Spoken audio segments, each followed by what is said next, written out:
Bismillahirrahmanirrahim. Assalamualaikum warahmatullahi wabarakatuh.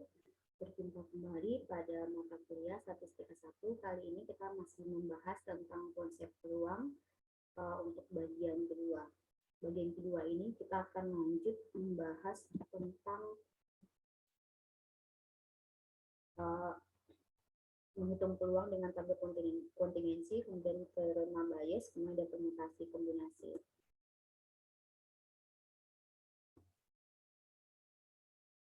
Jadi kita akan mulai untuk CPMK yang ke-7, 8, dan 9. Untuk yang pertama yaitu tentang menghitung peluang dengan menggunakan tabel kontingensi. Jadi tabel kontingensi ini merupakan tabulasi silang yang secara bersamaan meringkas dua variabel, bisa juga lebih gitu ya, dan hubungan antara variabel tersebut. Nah, tingkat pengukurannya bisa menjadi nominal. Nah, contohnya, di sini saya berikan dua contoh. Yang pertama adalah survei terhadap 150 orang dewasa dan diklasifikasikan masing-masing untuk jenis kelamin gitu ya, perempuan dan laki-laki gitu, dan jumlah film yang dihadiri dalam bulan yang lalu gitu. Ini tabelnya, ini tabel kontingensinya gitu. Nah, di sini kita membaca misalkan dia yang menghadiri film 0, perempuan ada 20, kemudian laki-laki ada 20, perempuan ada 40.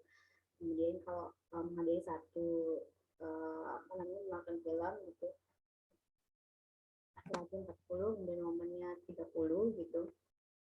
Yang 2 atau lebih ada 10 untuk laki-laki dan 10 untuk perempuan, sehingga total dari observasinya adalah 150. Nah, untuk yang kedua adalah jadi asosiasi untuk produser gitu ya, untuk American Coffee Producer gitu, melakukan bahwa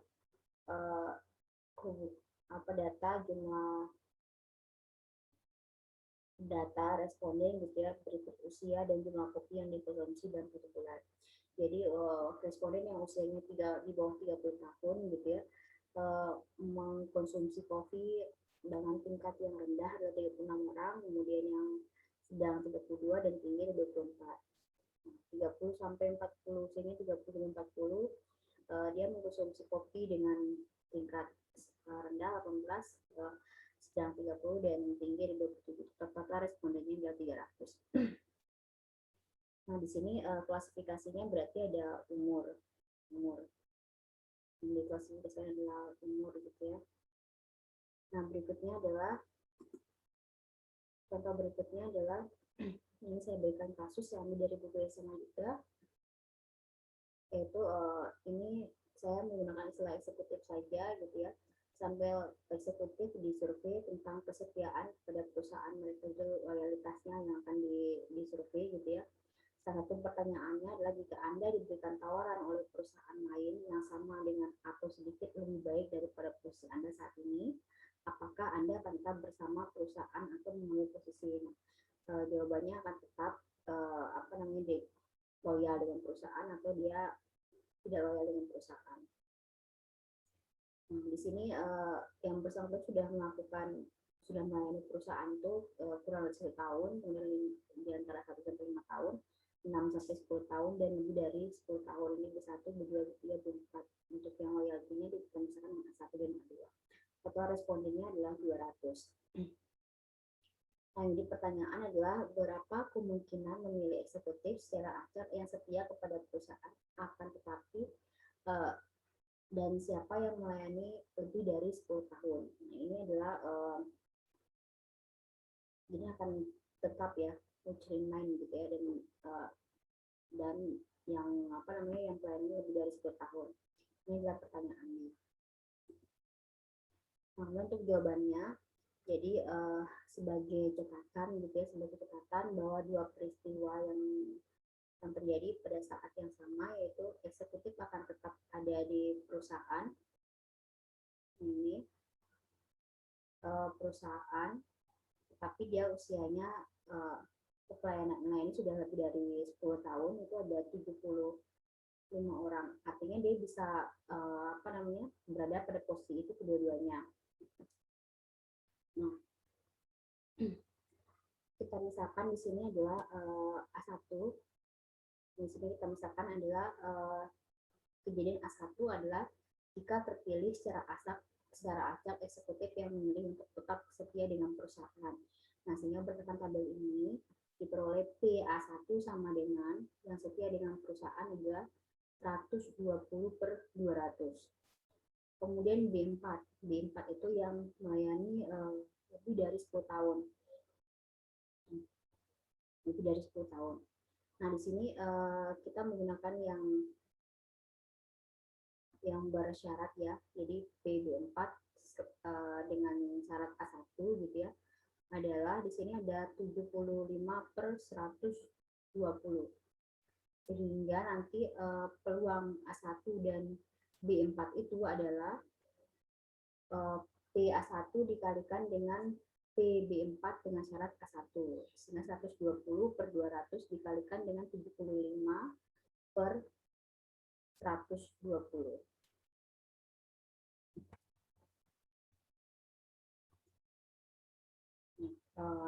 Kemudian ada pertanyaan lain lagi gitu ya. Di sini berapa peluang jika memilih eksekutif yang akan tetap sama bersama dengan perusahaan atau berbeda dengan perusahaan akan tetap atau memiliki pengalaman kurang dari 1 tahun. Nah, di sini atau berarti kita menggunakan rule yang edition-nya. Rule yang edition, tapi untuk yang general. Nah, di sini PA1-nya seperti yang tadi kita jelaskan di atas, bahwa A1 adalah kejadian terpilihnya secara aktif eksekutif yang memilih untuk tetap setia dengan perusahaan. Sehingga berdasarkan tabel di atas tadi itu jumlahnya 120/200. Nah, kemudian B1 itu adalah eksekutif yang melayani kurang dari 1 tahun. Di sini 35/200. Ini adalah yang kurang dari 1 tahun. Nah, sehingga kemudian kejadian A1 dan B1 ini saling lepas, sehingga nanti kita menulisnya itu P A1 dan B1 adalah 10/200. Sehingga nanti PA1 atau B1 adalah PA1 ditambah PB1 dikurangi dengan PA1 dan B1. Jadi 0,6 sama ditambah 0,175 dikurangi 0,5 sama dengan 0,75.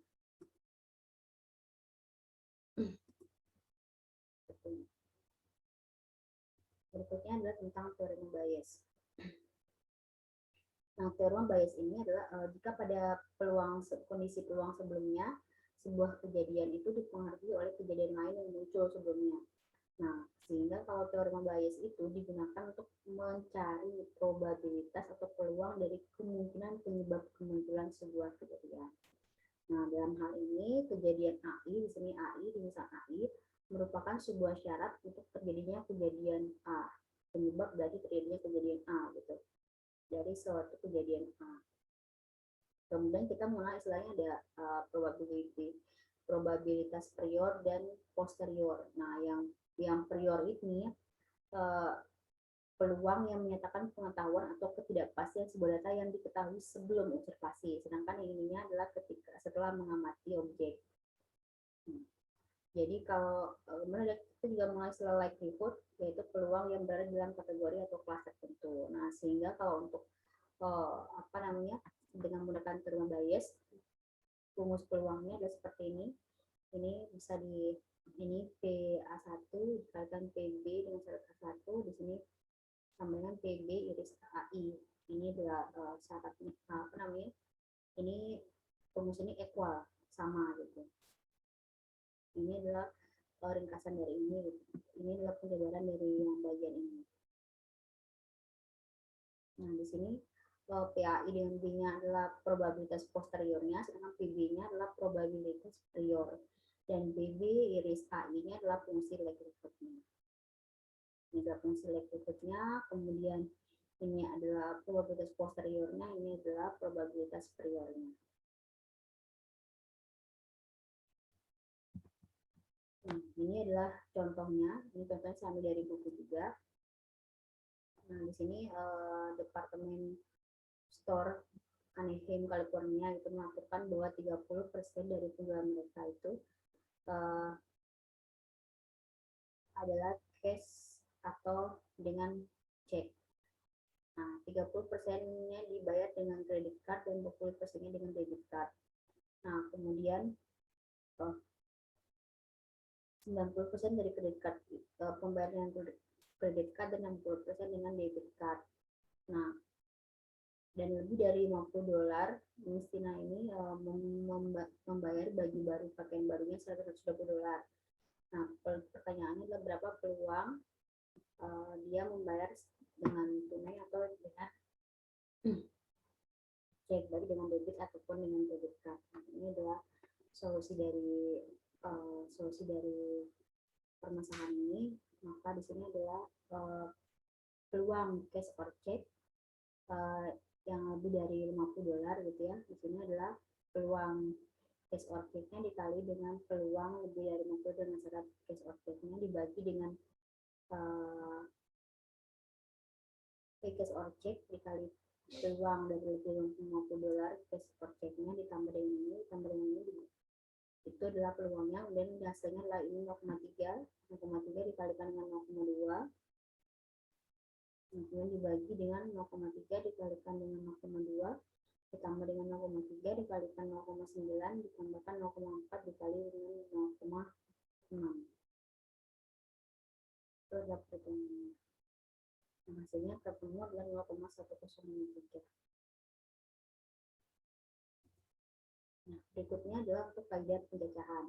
Nah, kita mengenal istilahnya adalah aturan perkalian, permutasi, dan kombinasi. Itu yang pertama adalah aturan perkalian. Nah, aturan perkalian ini jika kita melihat suatu prosedur yang dapat dipecah menjadi dua tahapan, misalkan ada tahap pertama itu menghasilkan N keluaran, dan tahap keduanya ada N keluaran, maka prosedur tersebut akan menghasilkan M kali N keluaran yang mungkin. Nah, kemudian kaidah perkalian ini juga biasanya dikenal dengan istilah kaidah pengisian tempat gitu, yang teman-teman pernah pelajari waktu SMA gitu ya. Misalkan sebagai contoh adalah berapa banyak password atau kata kunci dengan panjang 5 angka yang dapat dibentuk dari angka 1 sampai 5 jika tidak boleh ada angka yang berulang. Nah, ini kan kalau password bisa 1, 2, 3, 4, 5, 2, 3, 4, 5, 5, 4, 3, 2, 1, atau 1, 1, 1, 2, 2, 2, 3, 3, 3, dan seterusnya gitu ya. Dan seterusnya gitu. Nah, kalau seandainya sama itu berarti tidak dianggap gitu, karena yang dianggap itu hanya yang angkanya tidak berulang, berarti 1, 2, 3, 4, 5, 2, 3, 4, 1, 5. Jadi angkanya tidak ada yang sama, sehingga nanti untuk aturan pengaliannya itu 5 kali 4 kali 3 kali 2 kali 1, atau bisa dikenal dengan istilah 5 faktorial. Nah, sebagai untuk mengingat kembali gitu ya, ini lambang faktor ini N pada serunya adalah faktorial. N faktorial adalah N dikali N1 kali N2 dikali N3 sampai dengan 2 kali 1. Nah, itu adalah istilah dari faktorial. Nah, untuk diingat, 1 faktorial adalah 1 faktorial 1 dan 0 faktorial adalah 1. Itu adalah untuk kasus hasil khususnya. Nah, ini adalah permutasi. Dan berikutnya adalah permutasi dan kombinasi. Nah, permutasi ini adalah penyusunan kembali suatu kumpulan objek dalam urutan yang berbeda dari urutan yang semula. Nah, untuk yang permutasi ini, dia misalkan kita menulis ABCD, ACB, dan seterusnya. Itu masih dianggap hal yang sama. Berbeda dengan hal yang kombinasi gitu ya. Tepat itu tidak diperhatikan untuk kombinasi. Nah, untuk permutasi ini rumusnya itu adalah N faktorial dibagi dengan N min R faktorial, dengan N-nya ketua objeknya, R-nya adalah objek yang dipilih. Mungkin juga dengan kombinasi. Nah, di sini kombinasi bisa ditulis seperti ini, kemudian juga dibuat seperti ini. Jadi tulisannya sama, maksudnya sama. Ini rumusnya adalah N faktorial dibagi dengan R faktorial dikalikan N min R faktorial. Nah, ini saya contohkan misalnya kombinasi 3 dari 11, N-nya adalah 11, R-nya adalah 3, maka 11 faktorial dibagi 11 min 3 faktorial kali 3 faktorial. Yang pertama, teman-teman bisa menghitung seperti biasanya. Ini jelas contoh, teman-teman bisa mempraktekkan sendiri 40 faktorial dibagi 30 faktorial. Ini kalau dijabarkan adalah 40 kali 39 kali 38 kali 37 kali 36 kali 35 faktorial per 35 faktorial. Artinya 35 faktorialnya habis dibagi 35 faktorial, sisanya tinggal 40 kali 39 kali 38 kali 37 kali 36. Itu adalah hasilnya. 74, teman-teman bisa 7 faktorial per 34 faktorial sama 7 faktorial per 3 faktorial. 2 kombinasi 5 adalah angka 5 faktorial dibagi 5 min 2 faktorial dibagi dikali 2 faktorial, samanya 5 faktorial dibagi 3 faktorial dikali 2 faktorial. Ini adalah hasil dari yang nomor 39. Nah, sebagai tugas untuk teman-teman, ini adalah tugas keempat sebelum UTS. Ini nanti akan menjadi nilai tambahan untuk UTS teman-teman. Dikumpulkannya nanti melalui WhatsApp ke saya paling lambat hari Minggu pada dikumpulkan pada tanggal 10 bulan April 2021. Oke, demikian materi kita untuk konsep peluang yang dibagi dalam dua bagian. Terima kasih. Wassalamualaikum warahmatullahi wabarakatuh.